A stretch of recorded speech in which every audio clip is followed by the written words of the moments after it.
Welcome to a very special edition of the Sports Clinic. With me in the clinic today is Abdullah Ansari, who is from Grassroots Cricket. He's an editor. And joining me is Mr. Gurpreet Singh, who is a cricket enthusiast and analyst who works with cricket.com. Welcome, gentlemen, and thank you very much for doing this on 48 hours away from a very special game in the ICC 2023 World Cup. Thank you so much for having me and, considering me worthy of your podcast. I hope it's a good discussion and the game is even better than this one. But hopefully India win. It's a close game, but hopefully India coming out on top. So I'll get right to it. I'll ask both of you very quickly. Can we take anything away from the Asia Cup? You had 3 innings of contest. You had 1 inning of India batting, and then the game washed out, and then you had a full match. Can we take anything away looking at Saturday from those 3 innings of play? I think for Pakistan, what they'll take away is that the bowling lineup is obviously a bit depleted from then. Like, at least the first game they had Naseem and Shaheen was bowling better than he is now. So that will be of a bit of concern. But I don't think they'll take too much. They look too much into it, especially the batting. They had just 1 outing, and that was in that almost farcical second game, which was spread over 2 days. So I don't think they look into it too much, but it'll probably have helped them, both teams, to know each other a little bit better. I think that's the main thing. When I was, looking at the Pakistan squad and, while I was looking at their squad during the Asia Cup, I felt that they were within a real chance to make it to the last 4. But Naseem's injury, made me doubtful because he's the one bowler with the most control in that lineup. Shaheen, because he goes for wickets up front, has a tendency to go for runs because he bowls full. And sometimes I feel with Haris, the issue is that he does a little bit of what I call as ego bowling. We could see that in the Pakistan Sri Lanka game as well. He's very well capable of, generating that extra bounce from the 4 to 6 meter length and getting batters caught on the crease. But he kept going on short and was kept getting hooked or cut or pulled, and it didn't really make sense to me. So I felt that with Naseem going out, the whole balance sort of drifted. I felt that Pakistan sticking with Fahim Ashraf in the squad would have been nice because he could really use that movement up front. And I felt in the 11 that he would fit better than someone like Mohammad Wasim Jr. But Hassan Ali has come back and he's been bowling very well. I have no doubts in saying that across the 2 games, he's been Pakistan's best bowler. But now the problem is that the spinners are also not being penetrative. Shaheen's not gotten wickets in the power play. So a lot of the bowling load is coming on the shoulders of Hassan and Haris. So I feel with Naseem's injury and sort of some loss of form for Shaheen and the spinners not being penetrative, Pakistan have a problem in terms of, they're too reliant on Hassan Ali and Haris Rauf to have a good game, to sort of restrict Indian batters. So, yeah, no, I certainly think that Pakistan have more areas of concern as opposed to India. But we've often seen sometimes, Pakistan have not looked good coming into a tournament, but they've just turned up on that day. I mean, I don't think anyone would have expected Pakistan to chase down 345, given they've never chased, a 300 in a World Cup game. But they made the record for the highest World Cup chase, for the highest chase in World Cups. And Abdullah Shafiq coming in might just be a blessing in disguise because he looked so solid and I had a lot of time for him. His temperament is something that I've been a fan of, whether it's, batting in test matches or just the way he paced this innings that day. Outstanding talent. The one other thing I took from the Asia Cup was I really think India came into form. They hit the ground running. Asia Cup, then the Australia series. You've added KL Rahul back. Kohli's in form. Rohit Sharma's in form.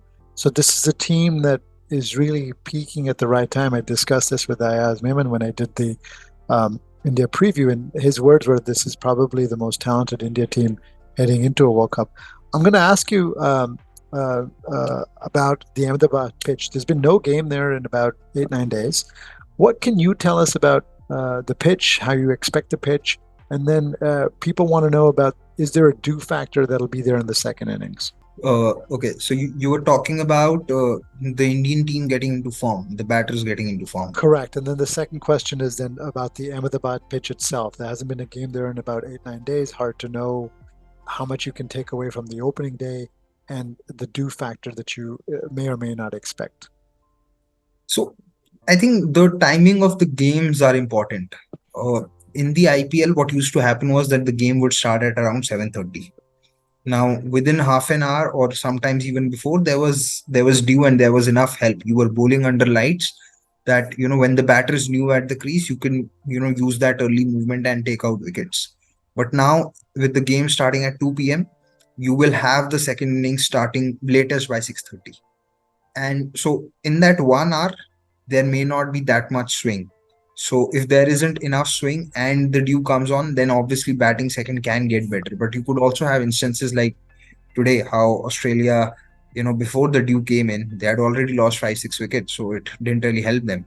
uh, as far as the pitch is concerned, I felt the game that happened between England and New Zealand there, the pitch had some grip, some help for spinners in the first innings, but in the second innings, I felt it was a completely different pitch. It was as if you are batting on concrete. The ball was just coming in straight lines, no movement at all, no grip whatsoever, true bounce. So that, as a side that has been put into bat, and as a side that has to bowl in those conditions, I don't think you can do much. It in those conditions you're really up against it. So you only have to control whatever you can control. So if you are put into bat first, and if the pitch seems decent, I think the idea should be to try and get 320, 330 on the board, and then see what happens from there, because no one can control dew. You are not even sure if there will be dew, so can't really fret too much over it. So, given that, given what you've said, I'll ask each of you this question. If India wins the toss, what should they do? And if Pakistan wins the toss, what should they do? And I'll start with you, Abdullah Bhai. I think for Pakistan, especially considering the makeup of the team right now and how Shaheen and the spinners are bowling generally, I think that they're probably lacking a little bit of confidence in the bowling, and in that case, they probably want to chase again. I think Babar had also mentioned, and I don't remember, in Hyderabad anyway, chasing was generally a positive because the pitch seemed to get better for batting later on.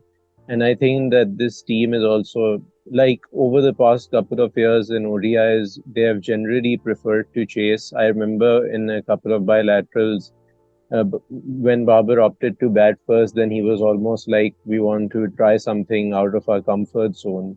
So I think that they're more comfortable chasing, and the possibility of dew will only add to that, the decision making. So I think that they'll probably opt to chase. Depends on the 11 that India go in with. I'm going to uh, come to that question. because I think if India go in with Ashwin as the That was, third spinner, that was my then they question.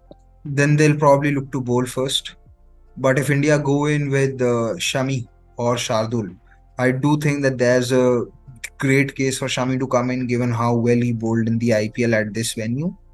Then maybe they could look to bowl second, because the way Indian bowling has shaped up, and the options and the quality that they have.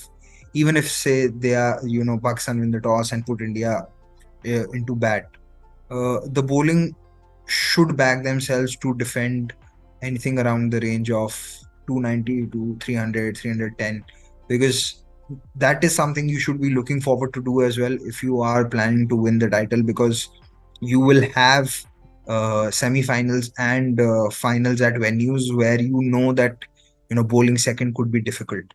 So I think it will purely come down to the the 11 that India played, because against Afghanistan, India were looking to bowl first, given how the pitch had played in Delhi in that Sri Lanka South Africa game. But in Chennai, they really wanted to bat first. Rohit was very disappointed on losing the toss. So yeah, I think a lot of it would just hinder upon what 11 India go in with. So, coming to that point, that was my next question for you. From a matchups perspective, how do you see India matching up? Is Ashwin versus Shardul the sort of question mark, or do you see Shami playing a role? How would you line up if you were India? I'm assuming Shubman Gill is not going to be healthy enough to start. Yeah, can't really comment on Shubman because we really don't know what the status of his fitness is. But now I feel India could play Shami because in the game against Afghanistan, when Siraj was having a bad day, Rohit did not trust Shardul enough. Shardul bowled only six, which is as many overs as what Hardik bowled. So, and there were a couple of occasions where he went to Hardik first ahead of Shardul. So that sort of reflects the lack of trust in Shardul, I suppose. So it's a very tricky one. I'm not in favor. There are merits in playing Ashwin because if you play Ashwin, he could bowl up top, he could bowl to Imam and Babar. Babar also doesn't strike too well against off spin. But barring that, after Imam, the only left-hander that is there is Nawaz. So it's a plethora of right-handers out there who can attack Ashwin. And then if you play Ashwin and you have to bowl second, then you're left with only three pace bowling options. With Dew, it could really be difficult. So uh, I wouldn't really be in favor of playing Ashwin. I'd rather go with one of Shami or Shardul. But never know, how the Indian team reads the pitch or what they feel. If they feel that the pitch could be somewhat sticky and could, get slower as the game goes on, then I don't know what decision they'll take. Now, there were two questions on selection from you. One, the openers. You had Abdullah Shafiq come in for Fakhar. He obviously probably keeps his place, almost certainly. Does Imam make way, or do they keep the same opening pair? And then the second question I had is this the game to try Usama Mir in for Nawaz, or maybe even Shadab? If you could shed light on those two questions. With the openers, I feel that I think that they'll go unchanged, and that probably makes sense because if they've taken the call of dropping Fakhar, then it doesn't make much sense to tinker again with the opening combination after one game. Even though Imam has gotten out twice in the same way, but given that over the last 10 or so matches, he also has good innings, like in the Afghanistan series, etc. So I think that they would back him to come good. Just maybe temper that idea of hooking short ball early on, which I'm sure the Indian fast bowlers will test him with.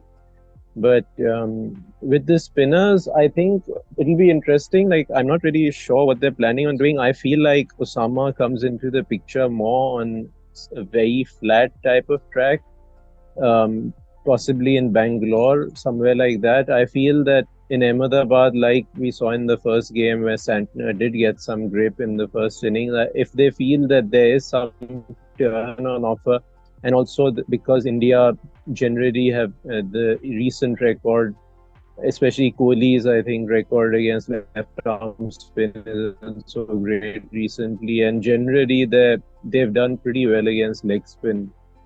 But we also saw Velalage pick up a fifer in the Asia Cup. So if there's some turn on offer, then I feel that they would continue to back Nawaz. If there isn't that turn on offer, then they might, especially if they had the practice session today, if they would have noted that there's a lot of dew and they already have problems with the spinners, they're having issues figuring out who to strike with in the middle overs, then I think that there would even be a possibility that they might play Wasim Jr. But I feel that as long as there's some turn on offer, it'll probably be an unchanged lineup. I'll ask both of you about the captains, but I'll flip it.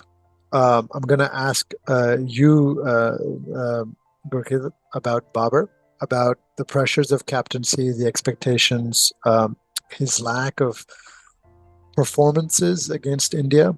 And then Abdullah Bhai, your questions about KL Rahul and how do you think he's handled the pressures of taking over captaincy from Kohli? If you want to go Not first. KL Rahul, Rohit Sharma. Sorry, Rohit Sharma. Ask about Rohit Sharma as how he's taken over the captaincy from Kohli.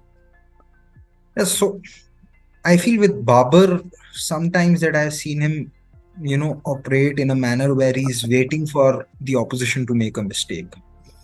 Now, in T20s, you can get away with while doing that with defensive bowling, but ODI is too long a format to wait, and we have seen that with captains that it's not working out.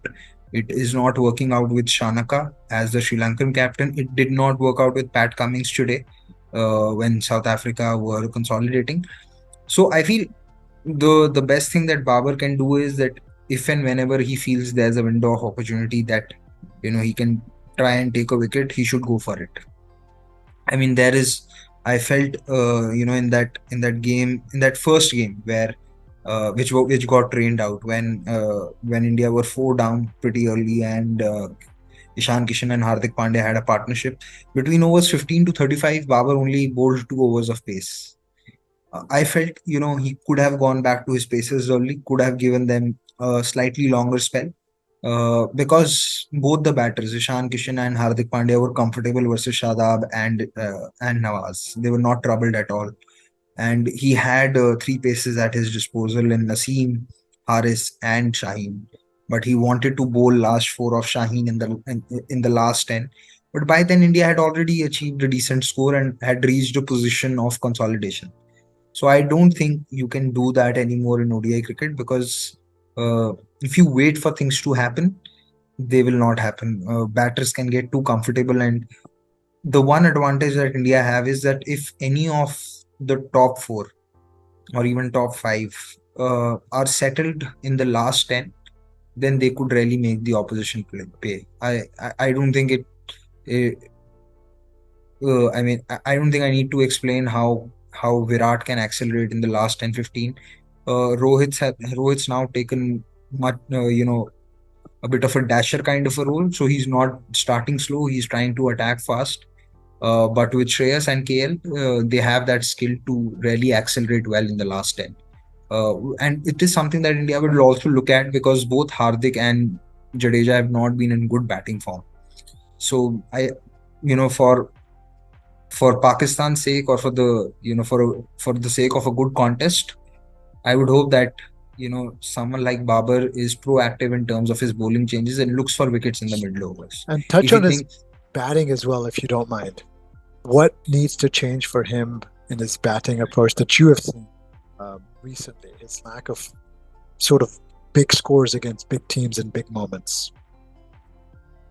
See, it's difficult to point out a technical defect or a technical issue, because I've seen him bat and I have not felt that there's a technical issue. With a lot of subcontinent batters, what you feel is that they could get found wanting against extra pace.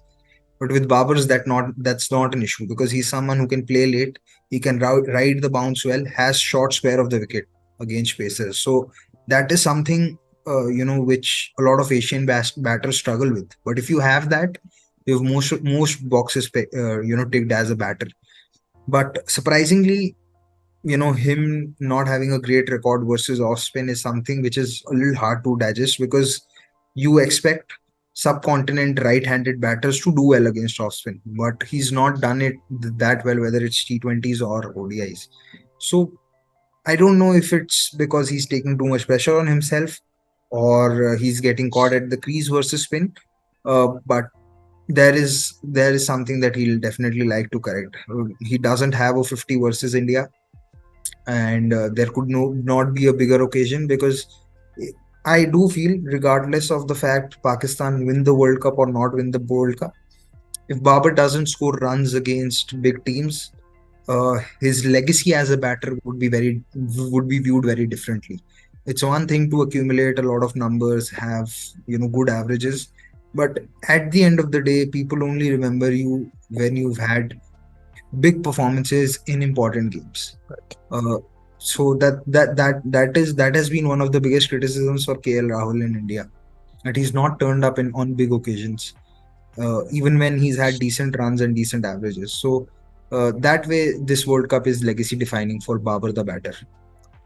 Abdullah bhai, your take briefly on Rohit and his potentially legacy defining World Cup, his chance to join Kapil Dev and MS Dhoni as World Cup winning captains. and how he's taken on the mantle from Kohli and dealt with those expectations?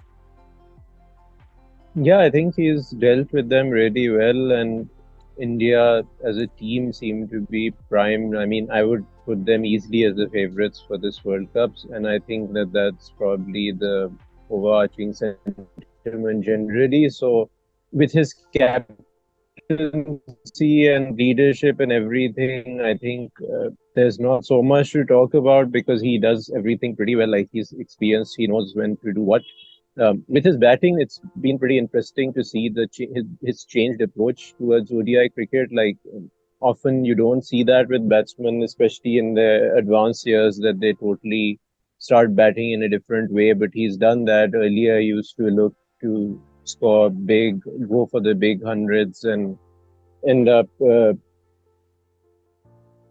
making like he has three triple hundreds or whatever. But now he looks to take the game on from the start, and probably Gill's presence there also helped because he's provided assurance alongside him, and Dhawan also did that previously. And but even with everything, like there were patches where Kohli wasn't stepping up so much in ODIs, but Rohit was still going hard, and I think that will be something very important for Pakistan to consider because the way that Shaheen is bowling right now, I feel that he is susceptible to being attacked up front. Like we've seen it in recent games. We saw it in the India game as well, that if he overpitches, and just generally, he's also been struggling a bit with the finger injury. So his pace has further dropped a little bit from what it was during the Asia Cup. And then with Hassan's been bowling really well, but his pace is also because of his injuries and everything. He's not the same bowler that he was in 2017. And if the movement, if the early move, if he doesn't get early movement or the movement subsides, then I'm sure that Rohit would look to take him on. He would probably look to adjust his length by possibly coming down the track and stuff like that. And that would be a very interesting thing to see how Pakistan deal with that, because if you don't get Rohit out early, the mood that he's in nowadays, he almost invariably plays an impactful innings. So I think that would be a very key thing for them to get Rohit, the batsman, out early as soon as possible. Last two questions. I'll go to you, Baji, first.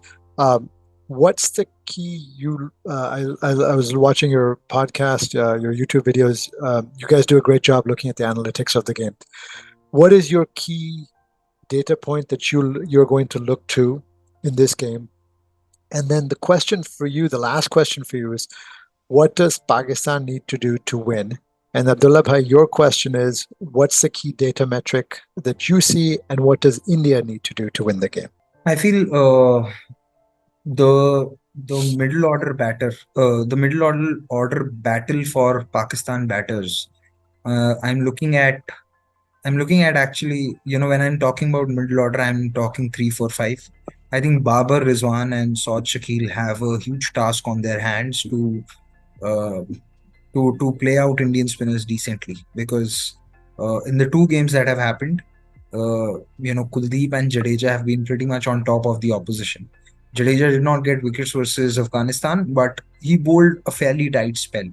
So Pakistan would actually look at Rizwan to try and break those shackles. Maybe Saud Shakil can attack Jadeja, and then Rizwan could look to attack Kuldeep, because I think that will be a battle to look out for. The other battle that I see is Pakistan Pacers versus India's top three, because uh, if you get Virat and Rohit early, because there is no Shubman Gill. If there is no Shubman Gill, that's a huge factor, because he's been outstanding at this venue in Ahmedabad. Uh, if there is no Shubman Gill, and if you are able to scap out Rohit and Virat early, then you could then tighten the screws on the likes of Shreyas and KL, and a lot of pressure will fall on KL, because Shreyas is recently coming off an injury and he's not had that many runs. He's had a good record, but he will be under some sort of pressure. So I think these are the two battles that Pakistan will have to come out on top to control the game.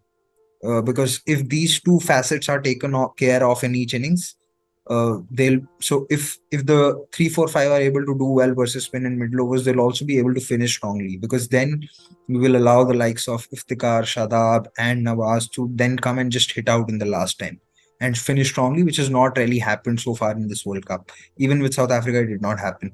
And if you're able to get wickets up early, then you can again control it. It eases a lot of pressure on Shadab and Nawaz, because Shadab's not been bowling as well. He was very short the other day versus Sri Lanka.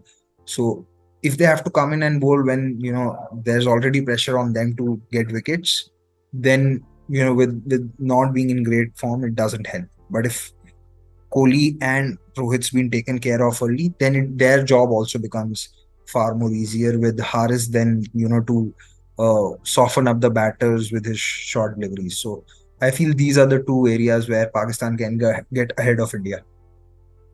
Abdullah bhai? Yeah, I think I agree with those points, and I think that the new ball spells, especially with Shaheen, despite the way that he's bowling, you have to expect as the Pakistan team would be, I'm sure, expecting him at some point to step up during the World Cup and get those early wickets, which they want him to do all the time, and he hasn't delivered so far, but I'm sure that they'll be hoping that he manages that on Saturday, because there's no substitute for the early wickets. Like Gurkirat said, that the early wickets really are the key to Pakistan's bowling plan, because we don't have spinners in form right now who can strike consistently in the middle. So getting Rohit out early is really important, and I think they will look to bring Haris Rauf into the attack fairly early on as well. If they don't get a wicket in, like, say, the first 6 overs, then after one bowler has bowled three, they could look to bring him on, because they'll understand that striking at that point is really important. And Haris generally towards the play, he has been good at striking as the first change bowler. At that point, like in the India game when he got Gill out, he tends to bowl that slightly hard length, or a length of, even a foolish length sometimes, if there's a bit of movement on offer, and he does well with it. So I think that they'll be really looking to strike in the power play. And with Shadab also, it's like Shadab and Shaheen, I put them in the same category in that they're players that Pakistan bank on, and they expect them to step up. Now Shadab has been struggling with his spin throughout regularly, and he still hasn't found the length. When he tries to bowl fuller, then he ends up over pitching and often bowls full tosses. And then when he overcorrects and tries to bowl a bit flatter, he's pitching it a bit short. So at some point during the tournament, I'm sure that he will get it right. But for Pakistan, I think they would really hope that it's on Saturday, because Nawaz is good, but if there's not a decent amount of turn on offer, I think that the scope of of the other spinners making inroads in the middle is limited. So then again, you would just be overly reliant on Haris Rauf and maybe Hassan Ali in his second spell to try to get something. So that would be really important. And then from the batting perspective, I think that it's really important for Pakistan to get a good start. Like often they've emphasized on the Pakistan way and the way and how you need to go and play a certain brand of cricket, but I think what has been most costly for them in recent games has really been the loss of early wickets. Invariably, Fakhar or Imam has been getting out in the first 3 or 4 overs, and then Babar comes in and is exposed probably a bit sooner than he should be, and he has to also handle a bit of new ball movement. So a good start, a reasonable start, regardless of however many runs they score, I feel that that's crucial, because Pakistan's ODI plan generally revolves around making runs in the middle overs, and that will be the biggest challenge. That if they can get a decent start, then can Babar, Rizwan, and Saud Shakil build on that against the spinners? I think that would be where the game could be won or lost for Pakistan with the bat. And for India, Abdullah bhai, the key thing for them, the key data point for them to dominate, for them to win? Yeah, for India, I think that they would be looking to just disrupt Pakistan's plan in that with new ball wickets, like we found Fakhar Imam falling regularly early on. They look to continue with whoever is there, and then Abdullah also has a few chinks in his armor that they can look to exploit and get Babar in early, and then just pressure. They would probably look to pressure Babar with the new ball and try to get him off and get him to get dismissed early on, and then I'm sure Kuldeep would come into the attack. Attacking Babar and Rizwan early on, I'm sure would be pretty at the top of the list when it comes to handling our batting. And with their batting plan, I feel that they have a pretty set template generally for how they go about ODIs, and they would look to continue that. They know where Pakistan's current strengths and weaknesses are. So I'm sure that they would also understand how crucial new ball wickets are for India, for Pakistan. But at the same time, I don't expect Rohit to hold back. So I think we'll see an interesting game where India look to attack and Pakistan look to make the inroads, and how that early battle happens with between Pakistan's bowlers and India's top three. I think it will be a pretty crucial part of how the result of the game. Thank you both, gentlemen. I thoroughly enjoyed this. I hope this was good for you. Have a wonderful weekend. The world will be watching. Win or lose, I think it'll be a fantastic spectacle.